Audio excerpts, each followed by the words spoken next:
नमस्कार मित्रों। मेहनत का फल व समस्या का हल देर से ही सही पर मिलता जरूर है। धैर्य बना के रखना चाहिए।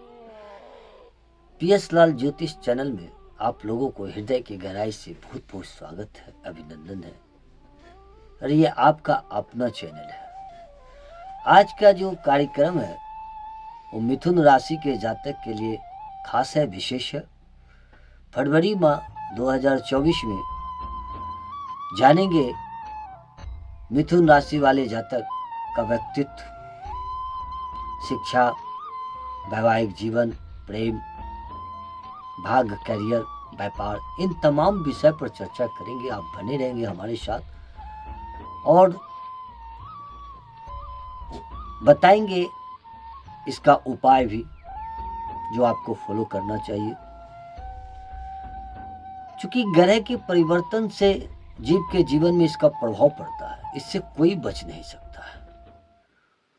और फरवरी माह 2024 में ग्रह का क्या परिवर्तन है जानेंगे। जो व्यक्ति कुंडली का विवेचन कराना चाहते हैं या स्वयं के हस्तरेखा ज्ञान के द्वारा स्वयं के जीवन के विषय में जानना चाहते हैं, ऐसे व्यक्ति आप इसका लाभ घर बैठे भी ले सकते हैं।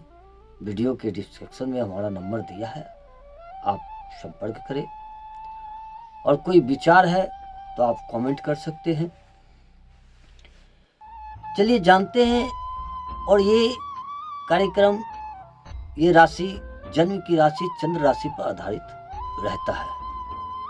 और विशेषकर जिस जातक के जन्म कुंडली में, आपके स्वयं के जन्म कुंडली में के प्रथम भाव में 3 लिखा है तो आपके लिए विशेष है।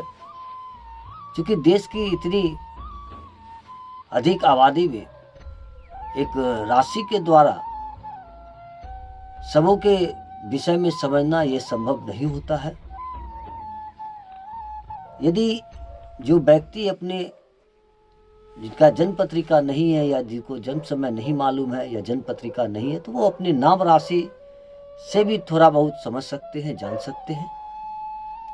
लेकिन 100% रिजल्ट पाने के लिए आपका स्वयं का कुंडली का होना, स्वयं का कुंडली का विवेचन कराना ही बेहतर रहता है। तो आप अपने स्थानीय ज्योतिष विद्वानों से अपने कुंडली को दिखाएं। चलिए जानते हैं कि गोचर में ग्रह की क्या स्थिति है। तो गोचर में ग्रह की स्थिति कुछ इस प्रकार है। चतुर्थ भाव में केतु देव विराजमान है। पंचम भाव में चंद्रमा देव विराजमान है। 7th हाउस में मंगल देव, 7 में शुक्र देव विराजमान है। अष्टम भाव में सूर्य देव और बुध देव विराजमान है। 9वें भाव में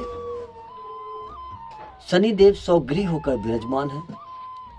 और 10वें भाव में राहु देव विराजमान है। और एकादश भाव में गुरुदेव विराजमान है। ये मिथुन राशि वाले जातक का गोचर में ग्रह की स्थिति है।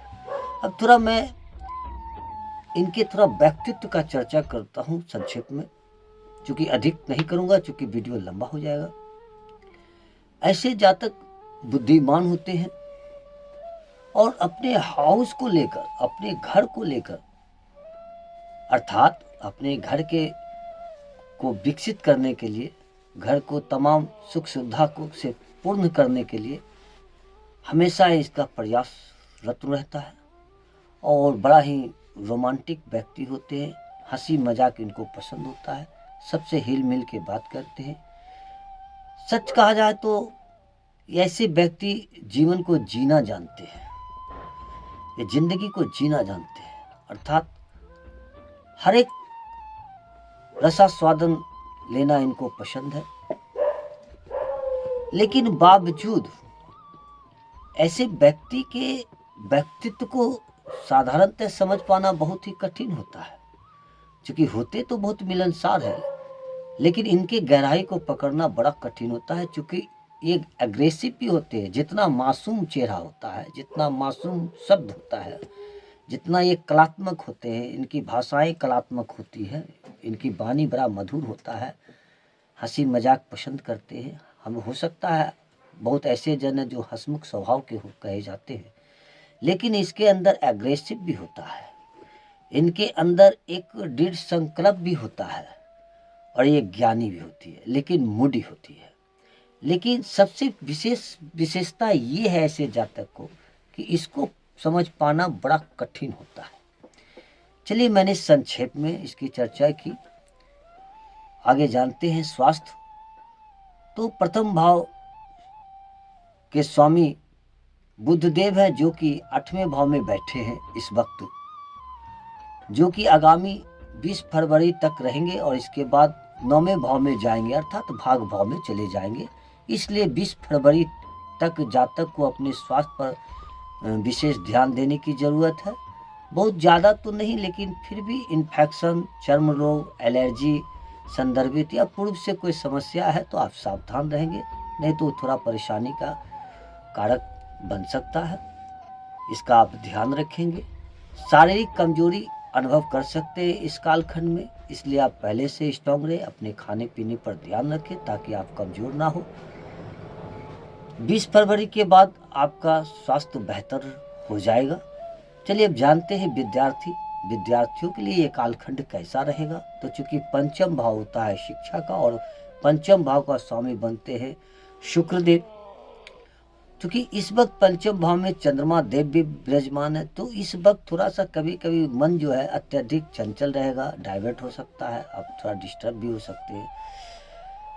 मंगल के साथ शुक्र बर में 12 फरवरी को अष्टम भाव में जाएंगे, अर्थात 12 फरवरी के पूर्व यदि अपने शिक्षा में कोई परिवर्तन करना चाहते हैं, कहीं नया एडमिशन लेना चाह रहे हैं या कोई कहीं आपका एग्ज़ाम वगैरह है, तो परिणाम बेहतर मिलने की संभावना दिखती है और ये आप इस दौरान आपकी पढ़ाई के प्रति फोकस रहेगा। लेकिन फिर पुनः ये कह रहा हूँ कि थोड़ा बहुत चंचलता रहेगा, इस पर आपको कंसंट्रेट करना चाहिए और अपने पढ़ाई के प्रति फोकस बनाए रखें। विद्यार्थियों का मन जो है इसके बाद जो है परिवर्तन होगा, विचार में परिवर्तन होगा, शिक्षा से मन थोड़ा बाधित हो सकता है। चलिए अब जानते हैं प्रेम प्रसंग कैसा रहेगा। जो प्रेमी लोग हैं, ये भी एक अध्याय है विशेषकर। तो पंचम भाव ही होता है शिक्षा का, प्रेम का, संतान का। क्योंकि ये कुंडली जो होता है इसमें इसके फलाफल के लिए एक शाखा नहीं, अनेकों हजारों शाखाओं को जोड़कर फलाफल तक पहुंचना होता है। तो चूंकि संक्षेप में बता रहा हूं, डिटेल्स तो बहुत गहरा है। तो पंचम भाव ही होता है और प्रेम का, जो कि 12 फरवरी तक बहुत ही अच्छा है। चूंकि शुक्रदेव है, लेकिन जब ये शुक्रदेव अष्टम भाव में चले जाएंगे तो वहाँ बुध देव भी रहेंगे, अर्थात लगभग 20 फरवरी तक बुध देव भी है। तो इसलिए कि मिला जुला के ठीक ठाक चलेगा। लेकिन 20 फरवरी के बाद आपस में सामंजस्य बना के चलना होगा, कहीं मिसअंडरस्टैंडिंग का आप शिकार ना हो जाए, इस बात को ध्यान में रखना होगा। और छोटी छोटी बात का बतंगड़ ना बन जाए, इन तमाम बातों का ध्यान रखना होगा। क्योंकि 20 फरवरी के बाद ध्यान देने की जरूरत है, क्योंकि छोटी छोटी बातों के कारण आप आपस में अंडरस्टैंडिंग बिगड़ सकता है और विवाद भी हो सकता है, झंझट भी हो सकता है। इसलिए कृपया इससे बचना चाहिए। अब चलिए जानते हैं वैवाहिक जीवन। सप्तम भाव होते हैं विवाह का और वैवाहिक जीवन का, जिसके स्वामी हैं बृहस्पति देव, जो कि गुरु हैं और ये एकादश भाव में जाकर बैठे हुए हैं और विशेष की अपनी 9वीं दृष्टि से अपने भाव को भी देख रहे हैं, अर्थात सप्तम भाव को देख रहे हैं। तो चूंकि शुक्रदेव भी पूर्व से विराजमान है 7th भाव में, तो इस कालखंड में पति पत्नी के बीच बहुत ही बेहतर संबंध रहेगा और रहना भी चाहिए। और चूंकि मंगल देव 4 फरवरी तक है, इसलिए जीवन साथी थोड़ा एग्रेसिव हो सकते हैं, कभी कभी क्रोधित हो सकते हैं, और विशेष कोई बात नहीं है। बाकी कुल मिलाकर पति पत्नी के बीच बहुत बेहतर संबंध रहेगा, और संबंध ही नहीं रहेगा, दैनिक जीवन बेहतर गुजरेगा और लाभ भी बेहतर होगा। चलिए आगे जानते हैं भाग्य भाव। तो भाग्य भाव का स्वामी बनते हैं शनिदेव, जो कि सौगृह होकर बैठे हैं, और कैरियर के भाव का स्वामी बनते हैं बृहस्पति देव। भाग्य भाव का स्वामी अपने ही घर में विराजमान है, और बृहस्पति देव 7+10 भाव का स्वामी होकर एकादश भाव में विराजमान है। मिथुन राशि के जातक के लिए शनि देव का गोचर बहुत ही अच्छा है।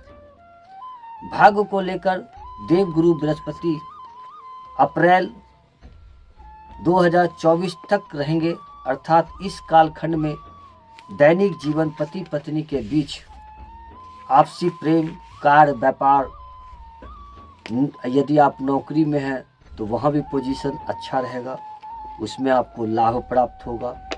अगर आप इस कालखंड में कुछ नया करना चाहते हैं तो आप वो नया कर सकते हैं। कहीं पैसा लगाना चाहते हैं तो आप पैसा लगा सकते हैं। कहीं पैसा निकालना चाहते हैं तो आप उस अमाउंट को निकाल सकते हैं। कोई बड़ा कार्य, बड़ा व्यापार यदि करना चाहते हैं तो इस कालखंड में आप कर सकते हैं। भाग्य प्रबल है। और एक नोट ध्यान देने योग्य बात यह है कि यदि आप अपनी स्वयं की कुंडली में शनि की दशा महादशा यदि खराब चल रहा है या ग्रह की स्थिति उचित नहीं है तो फिर उपयुक्त बातें आपके जीवन में लागू नहीं होता है। इसलिए आपको चाहिए कि अपने जन्म पत्रिका को अपने स्थानीय ज्योतिष विद्वान को आप समझें, अपने स्थानीय ज्योतिषों से संपर्क करें और अपने जन्म पत्रिका का एनालिसिस कराएं। चलिए जानते हैं कैरियर के स्वामी गुरुदेव आपको इस कालखंड में कोई नया कार्य भी दिला सकता है। चूंकि गुरु एकादश भाव में है, इसलिए किसी रूप से लाभ प्राप्त आपको अवश्य होंगे। इस कालखंड में कुछ नया सोचे हैं तो आप 20 फरवरी के बाद आपका रास्ता खुलने की संभावना दिख रही है। आप प्रयास करें, आगे बढ़े। व्यापार की चर्चा करें तो व्यापार के कारक बनते हैं बुध देव, जो कि अष्टम भाव में है 20 फरवरी तक। इसलिए इस कालखंड में किसी भी व्यापार में जल्दीबाजी ना करें, वरना प्रॉब्लम हो सकता है। 20 फरवरी के बाद व्यापार की स्थिति में अवश्य सुधार होगा, लेकिन 20 फरवरी के पहले थोड़ा धैर्य बनाकर चले। जो व्यापार कर रहे हैं मिला जुला कर चले। 20 के बाद आप कुछ परिवर्तन करना चाहते हैं, गति लाना चाहते हैं तो 20 के बाद आप उसमें प्रयास करें, आपको इसका लाभ मिलेगा। अब चलिए जानते हैं क्या करना चाहिए। सर्वप्रथम गणेश जी का पूजा कीजिए, विशेषकर बुधवार को तो जरूर प्रत्येक सप्ताह में बुधवार आपको करना चाहिए। संभव हो तो प्रतिदिन गणेश जी का पूजा करें, गणेश जी का पूजा अर्चना करें, गणेश मंत्र का जाप करें और एक बुद्ध देव का मंत्र, बीज मंत्र का जाप करें। ओम ब्रांग ब्रींग ब्रंग शह बुद्धाय नमः, इस मंत्र का जाप आप 27 बार करें। और शुक्र के भी बीज मंत्र का जाप करें। ओम द्रांग द्रिंग द्रंग शह शुक्राय नमः, इस मंत्र का भी 27 बार जाप करें। और प्रत्येक मंगलवार का हनुमान जी का पूजा अर्चना करें। चलिए फिर नए विषय के साथ मिलते हैं। आप सब्सक्राइब करेंगे, लाइक करेंगे, मित्रों के साथ शेयर करना ना भूलेंगे। वीडियो देखने के लिए बहुत बहुत धन्यवाद।